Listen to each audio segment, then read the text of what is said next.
Hi hello friends welcome back to our channel friends ఈ రోజు ఈ వీడియోలో వచ్చేసి మనమైతే మన తెలంగాణ రైతులకైతే మంచి గుడ్ న్యూస్ అయితే తీసుకొచ్చాను. సో గుడ్ న్యూస్ ఏంటంటే చాలామంది ఎప్పటి నుంచే రైతు బంధు పథకం కింద డబ్బులు అయితే రావాల్సిందని ఎదురైతే చూస్తున్నారు కదా. సో వాళ్ళకైతే ఈరోజు మంచి గుడ్ న్యూస్ అయితే తీసుకొచ్చాను కాబట్టి సో దాంతోపాటు మనకి 2,00,000 రుణమాఫీ అనేది కాంగ్రెస్ ప్రభుత్వం మనకి ఎలక్షన్ ముందు హామీ అయితే ఇచ్చింది కదా. సో దానికి సంబంధించిన పూర్తి ఇన్ఫర్మేషన్ ఈ రోజు వీడియోలో మీకు అయితే చెప్తాను కాబట్టి వీడియోని మాత్రం మీరు ఎక్కడ స్కిప్ చేయకుండా పూర్తి ఎండ్ వరకు చూడండి.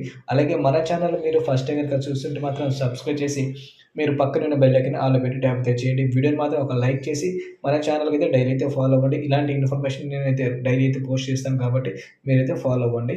సో మనకి రైతులకైతే రైతు బంధు పథకం కింద 10,000 అనేది మనకి కాంగ్రెస్ పార్టీ ఇవ్వడం అయితే జరుగుతుంది. సో దానికి ముందు మనకైతే హామీలు మాత్రం 15,000 ఇస్తామని చెప్పారు.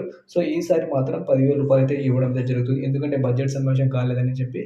సో మనకి జూన్ నుంచి వచ్చే దాని పంటకి వచ్చేసి మనకి ఎకరానికి 15,000 ఈసారి యాసంగి పంటకి వచ్చేసి 5,000 అయితే ఇవ్వడం అయితే జరుగుతుంది.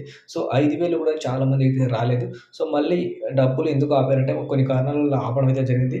సో మళ్ళీ రైతుల ఖాతాలో డబ్బులు ఎప్పటి నుంచి ఇస్తారంటే ఈ నెల 25వ తారీఖు నుంచి అయితే ప్రతి ఒక్క రైతు ఖాతాలో వచ్చేసి ఎకరానికి సంబంధించిన 5,000 అయితే ఇవ్వడం అయితే జరుగుతుంది. సో దాంతోపాటు మహాలక్ష్మి పథకం సంబంధించిన డబ్బులు కూడా మహిళలకైతే ఇవ్వాలి కదా. సో ఆ 2,500 కూడా మనకి ఈ క్రిస్మస్ పండుగ తర్వాత అయితే ప్రతి ఒక్క మహిళలు కూడా ఇస్తామని చెప్పడం అయితే జరిగింది. సో దాంతోపాటు 500 గ్యాస్ అన్నారు కదా. సో దానికి సంబంధించిన ఈకేవైసీ ప్రాసెస్ కూడా స్టార్ట్ అయింది. మీరు కూడా ఒకవేళ ఈకేవైసీ చేయకపోతే ఒకసారి చేసుకోండి. దాంతోపాటు రైతులకైతే 2,00,000 రుణమాఫీ అయితే చెప్పారు కదా.